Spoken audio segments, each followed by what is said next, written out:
안녕하세요. 예, 안녕하세요. 이번에는 남가자동 3D 테트리스 하우스라는 건물 소개로 인터뷰를 진행하게 되었는데요. 네네.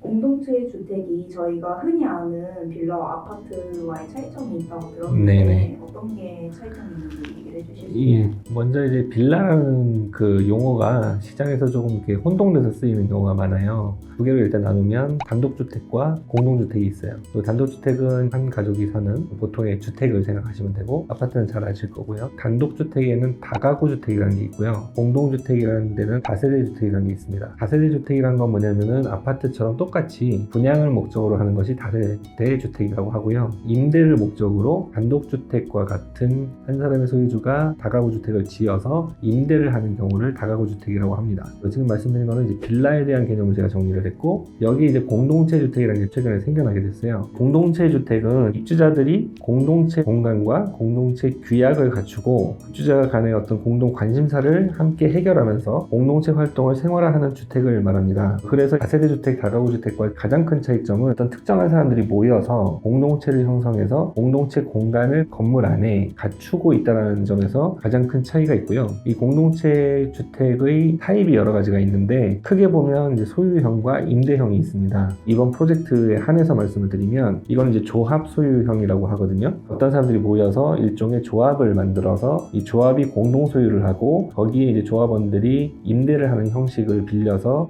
사는 그런 형태의 공동체 주택이 되겠습니다. 건축사님이 앞에서 얘기해주신 내용을 들어보면 입주자 관점에서도 달랐듯이 설계하는 관점에서도 다르다고 생각이 들어요. 네. 그래서 이제 설계하는 관점에서 일반 다세대 네. 주택과의 차이점은 무엇인가요? 네, 그러니까 조합 소유형이다 보니까 조합이 먼저 있었던 거예요. 쉽게 말씀을 드리면 이 집에 살 사람들이 먼저 정해져 있었다는 거죠. 우리가 흔히 말하는 그 빌라들은 프로젝트를 진행하기 전에는 입주자가 정해진 게 아니거든요. 규모가 좀 다를 뿐이지 사실 아파트하고 큰 차이가 없습니다. 투룸이냐, 쓰리룸이냐, 몇 평형대냐 이런 것으로 이제 집의 성격을 이야기하기 나름이거든요. 우리가 진행했던 이 프로젝트는 5가족들의 개인 주택이 모여서 만들어진 하나의 건물이거든요. 그러다 보니까 요구 조건들을 정리하고 조율하고 하는 것들이 굉장히 어려웠던 프로젝트였던 것 같습니다. 5가족의 공동체 구성원에 대해서 설명을 네. 부탁드립니다. 예, 그 5가족들이 이제 대부분 신혼부부였고, 요새 이제 신혼부부들이 자기 집을 마련한다는 게 굉장히 어렵잖아요. 그렇다 보니까 자기 주택을 갖고 싶은 사람들이 적은 자본을 가지고 생활의 스타일에 맞춰서 집을 가질 수 있을까를 고민하는 그런 사람들이 좀 많아진 것 같아요. 그런 사람들이 어떤 온라인이나 어떤 동호회를 통해서 교류하면서 이야기를 나누다가 우리 한번 함께 살아보자 라는 결론을 내리고 모이게 됐던 것 같습니다. 건축주가 여러 명인 셈인 만큼 요구 조건도 다양했을 것 같아요. 네네. 어떤 요구 사항들이 있었을까요? 사실 굉장히 많았습니다. 설계하는 사람들은 주택만큼 어려운 프로젝트가 없다고 해요. 왜냐하면 의뢰인들이 가족인 경우가 많고 이 가족들이 그 집에서 하루 24시간 다 생활을 하잖아요. 그러다 보니까 요구 조건들이 많아질 수밖에 없고, 이 프로젝트 같으면 이제 5가족이니까 더 많은 요구 조건들이 있을 것이고 그 가족들끼리 충돌하는 요구 조건들도 있을 거잖아요. 그런 것들을 조율하는 것이 굉장히 어려웠고요. 의견을 합치시키는 과정, 이게 굉장히 흥미로웠던 프로젝트였던 것 같습니다. 그렇다면 의견을 어떤 방식으로 들으셨는지가 궁금합니다. 네, 굉장히 많은 이야기들을 들어줘야 되는 입장이었어요. 제일 첫 번째는 그들과 이제 공감대를 형성하는 게 되게 중요했고요. 총 기간이 1년이 넘은 프로젝트거든요. 설계 기간이 굉장히 길었어요. 설계 기간 동안에 이 사람들과 가능한 한 많이 만나면서 의견들을 수렴하는 시간들을 길게 가졌고요. 어떤 사람들인지를 이해하는 것부터가 시작이었던 것 같습니다. 건축사를 찾는 의뢰인들은 굉장히 많은 요구 조건들을 말씀을 하시지만은 사실은 정말로 원하는 게 뭔지를 모르는 경우가 많아요. 어떤 이미지들을 찾아와서 이렇게 짓고 싶다라는 얘기를 많이 하는데 정말로 그것을 원하는가 의구심일 때가 많거든요. 그래서 이분들이 지금 현재는 어떻게 살고 있는지에 대한 이해도 굉장히 중요했고, 그리고 나서 좀 더 구체적으로 설문조사를 통해서 방이 몇 개고 주방은 어땠으면 좋겠고 하는 큰 얘기부터 해서, 작게는 창호의 사이즈, 창의 위치 전부 설문조사를 통해서 정리를 해가지고 요구사항들을 반영하려고 했던 기억이 납니다. 큰 요구 사항들을 설문조사로 이제 시행을 하셨다면 네. 최종 의견 조율은 어떻게 하셨고 설계가 어떤 식으로 진행이 됐는지 그 네. 과정도 궁금합니다. 이제 그분들이 말씀하시는 것들을 모두 다 수용할 수는 없어요. 그것들을 이제 정리하고 다듬어서 보여드려야 되는 거잖아요. 저희가 흔히 쓰는 도구가 도면이 있을 거고요. 두 번째가 3D 모델링 작업이 있는데 도면으로는 이제 어른들이 잘 이해를 하기 어려우시잖아요. 그래서 3차원의 3D 모델링을 만들어서 살게 될 공간이 이렇게 생겼다는 거를 구체적으로 보여주면서 그 요구했던 내용들을 어떻게 담았는지를 하나하나 다 설명하는 과정들을 가졌습니다. 덧붙여서 이사를 오실 때 지금 현재 살고 있는 것 중에서 가지고 오고 싶은 이사 물품들까지 전부 리스트를 받아가지고 3차원 상에서 배치된 상태 이런 것들을 다 보여드리고 어떤 가구들을 새로이 구입하거나 제작을 해서 어떻게 살림을 꾸릴지 시뮬레이션에서 다 보여드렸었습니다. 앞전에 설문조사에 대해서 얘기를 해주셨었는데 네. 설문조사 내용에는 어떤 것들이 있었는지 조금 네. 더 구체적으로 얘기 부탁드립니다. 말씀드린 것처럼 이거는 5가족이 모여서 사는 공동체 주택입니다. 그러면 세대 안에서의 요구사항들이 있을 거고 공동체 주택이기 때문에 공용 공간들에 대한 또 요구사항이 따로 있을 거예요. 그것을 따로따로 받아봤었고요.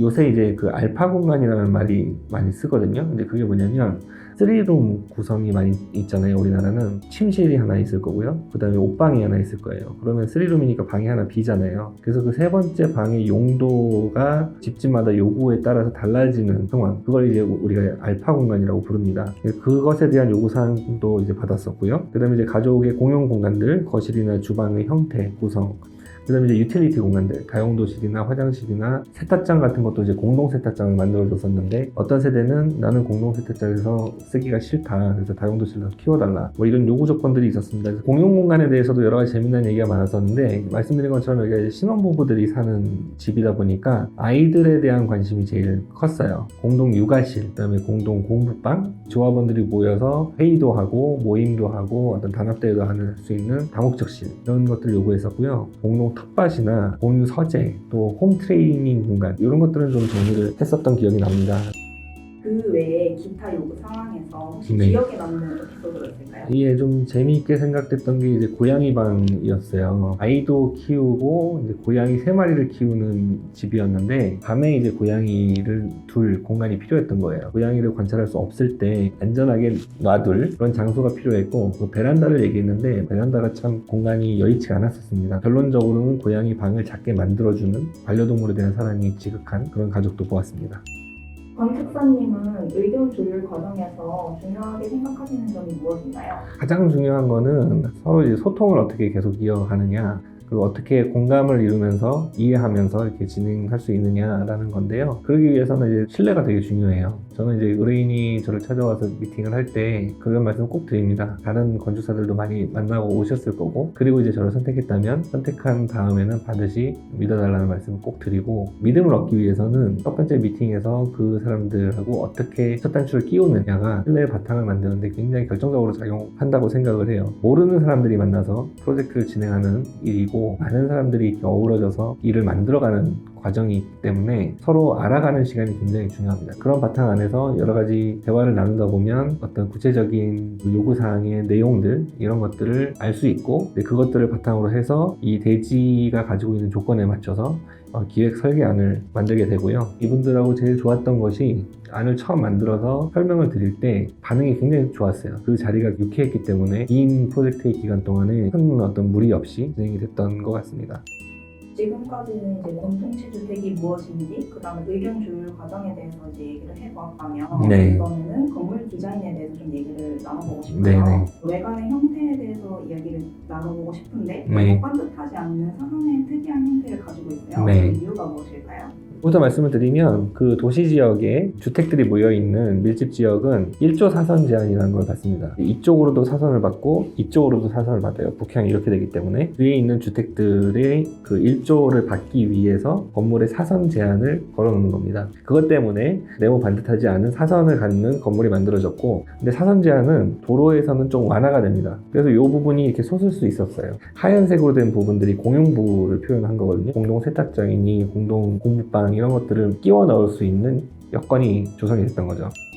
3D 테트리스 하우스라고 입주라고 불려지는 이유가 있을까요? 네, 테트리스 게임 잘 아실 거예요. 그 2D 컴퓨터 화면상에서 사각형의 어떤 모듈을 가진 그 4개의 조각들이 모여가지고 조합되면서 게임을 클리어하는 그런 게임인데, 얘는 일조권이라든지 건폐율, 용적률, 또 대지안의 공지, 규정 등 건축법들을 맞춘 최대한의 볼륨을 먼저 뽑고 각 세대들의 요구 조건들을 수용하면서 만들어진 일종의 퍼즐이 된 거죠. 그래서 이걸 3D 테트리스 하우스라고 불렀는데 2D 게임보다는 훨씬 더 많은 조건들이 여기 반영된 거죠. 잠깐 해체해서 한번 설명을 해보겠습니다. 이런 하얀 부분들이 공용 공간이었어요. 여기는 이제 옥상 정원 같은 데서 뭐 바베큐 파티를 하고 싶다고 했었고요. 요건 이제 그 공동 거실이 하나 있고, 그 다음에 공동 세탁장, 그다음에 여기는 이제 또 다른 옥상이 하나 있고, 요거는 5층과 그 다락을 갖고 있는 5층의 제일 큰 유닛, 그다음에 요거는 이제 4층의 유닛이고, 요거는 이제 공동의 공부방이었습니다.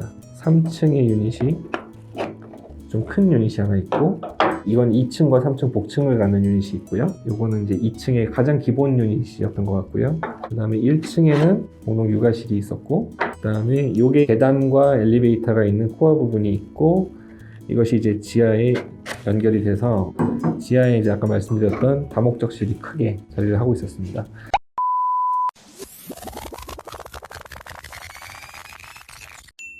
개인적으로 겉으로 봤을 때는 3D 테트리스 모양처럼 여러 세대가 모여 사는 공동체 주택이라는 특징이 뚜렷하게 보이지 않는 게 네. 저는 아쉽거든요. 저도 개인적으로 되게 아쉬운 부분이에요. 이렇게 조합됐다는 모습을 겉으로 이렇게 보여주는 외관을 만들고 싶다라는 생각이 이제 건축사로서 들었었는데, 지금 여기에 입주하신 분들이 사실 큰 어떤 자본을 가지고 이 프로젝트를 진행한 게 아니어서 금전적인 한계가 있었습니다. 그래서 외관은 가장 심플하게, 저층부는 돌을 쓰고 고층부는 금속을 쓰라는 선결 조건이 있었고, 작년에 공사비가 크게 상승했거든요. 그 안에서 이 건물을 나쁘지 않은 퀄리티를 만들어내야 된다는 숙제가 있었어요. 프로젝트를 마무리해보면서 공동체 주택을 설계하는 과정에서 소감이 있다면 말씀해 주세요.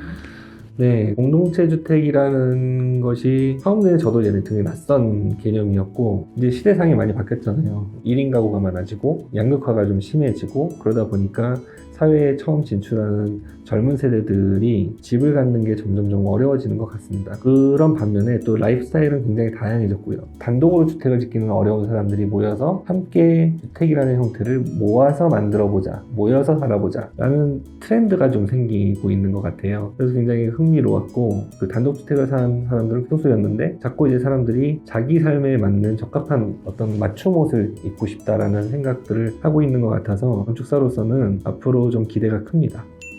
건축사님 생각하시기에는 그 주택을 짓기 전에 고려해야 할 대점이 있다면 무엇이 있을까요? 집을 짓겠다라고 하시는 분이 있으면 제일 먼저 생각하실 거는 어떤 사람한테 설계를 맡길 거냐라고 생각을 해요. 꼼꼼히 리서치를 하시는 건 좋은데 근사해 보이는 집의 이미지나 혹은 회자되는 자재, 장치 이런 데 관심이 되게 많으시거든요. 사실 인터넷에서 떠도는 정보가 좀 정확하지 않은 정보들이 너무 많고요. 그래서 저는 자기가 원하는 집을 설계를 하는 건축사를 찾으시라고 먼저 말씀을 드리고 싶어요. 건축사를 찾으시고 그 다음에 땅을 건축사랑 같이 보는 것도 좋습니다. 왜냐하면 땅을 살 때는 보통 이제 부동산과 거래를 하기 때문에 건축사의 의견을 받고 검토를 하는 과정을 먼저 거치시고 땅을 선택하시는 게 좋겠다라는 말씀을 드리고, 비용에 대한 걱정도 미리 하지는 않으셨으면 좋겠어요. 공간이 어떻게 생겼냐에 따라서 공사비가 달라지는 거거든요. 내 총 사업비가 얼마인데 거기에 맞춰서 어느 정도의 집을 지을 수 있는지를 건축사랑 꼭 상담을 해보시라. 그리고 이제 건축사를 선택하셨으면 끝까지 믿어주시는 게 되게 중요하다. 그러니까 이런 경우가 많아요. 현장 가서 처음에 생각하지 못했던 어떤 것들이 계속 발견될 수밖에 없는데, 건축사는 그 부분에 대해서 어떻게 풀어가야 될지 솔루션을 가지고 움직이는 거거든요. 그런데 의뢰인들은 이제 그런 것들을 모르기 때문에 저게 좀 잘못되고 있는 거 아니냐라는 의심을 계속 하시게 돼요. 공사가 진행이 될 때 그것도 공정이라는 게 있는데 그 공정에 맞지 않는 요구들을 자꾸 하게 되고, 그게 추후에 이제 공사비를 진행시키는 요인이 되거나 아니면 프로젝트가 망가지기도 합니다. 그래서 끝까지 신뢰를 가져주시라. 그렇게 하려면 사실 건축사도 그럴 수 있을 만큼 어떤 태도를 갖춰야 되겠죠. 많은 분들이 건축사님을 많이 찾으실 거라고 생각이 됩니다. 네. 정말 그랬으면 좋겠습니다.